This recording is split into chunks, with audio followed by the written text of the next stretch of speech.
എടാ നിങ്ങളെ രണ്ടുപേരെയും പറ്റി ഞാൻ ചില ന്യൂസ് ഒക്കെ കേട്ടല്ലോ. എന്ത് ന്യൂസ്?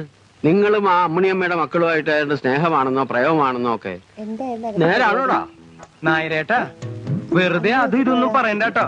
ആളുകൾ കേട്ടാ നേരാന്ന് വിചാരിക്കുന്നില്ലടാ. കൊച്ചു കള്ളന്മാരെ. അപ്പൊ സംഭവം ശരിയാണല്ലേ? ആ പെമ്പിള്ളേര് വന്ന് നിങ്ങളുടെ അടുത്ത് പ്രേമാന്ന് പറഞ്ഞപ്പോ സത്യം പറഞ്ഞാൽ ഞാൻ വിശ്വസിച്ചില്ല. ആര്? ചന്ദ്രികയും കനകം പ്രേമോ? ആ പിന്നീട് അമ്മിണിയമ്മയല്ലേ എല്ലാം പറഞ്ഞത്. ആ പെമ്പിള്ളേര് രണ്ടുപേരെ നിങ്ങളെ കൈ പിടിച്ച് ഏൽപ്പിച്ചിട്ട് വേണം അവർക്ക് കണ്ണടയ്ക്കാൻ. സത്യം പറഞ്ഞാരേട്ടാ അപ്പണിച്ചിട്ട് അങ്ങനെ പറഞ്ഞു? സത്യമായിട്ടും പറഞ്ഞു. ഈ ഗുരുവായൂരപ്പന്റെ മുമ്പിൽ നിന്നല്ലേ പറഞ്ഞു. ഇപ്പോഴാ വെച്ചാ പറഞ്ഞത്. എങ്കിൽ പുട്ടുപാത്രം പോരാ, 2 പഴവും കുടിക്ക് പോരട്ടെ. എന്നാ നേന്ത്രപ്പഴം തന്നെ ആയിക്കോട്ടെ. എന്താന്നറിയില്ല, ഈ ഇടയായിട്ട് എന്റെ മുഖത്ത് ഭയങ്കര ക്ഷീണം. നീ ശ്രദ്ധിച്ചിട്ടുണ്ട?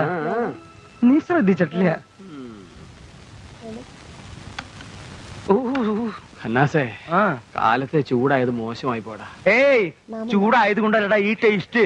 പുട്ട് തണുത്ത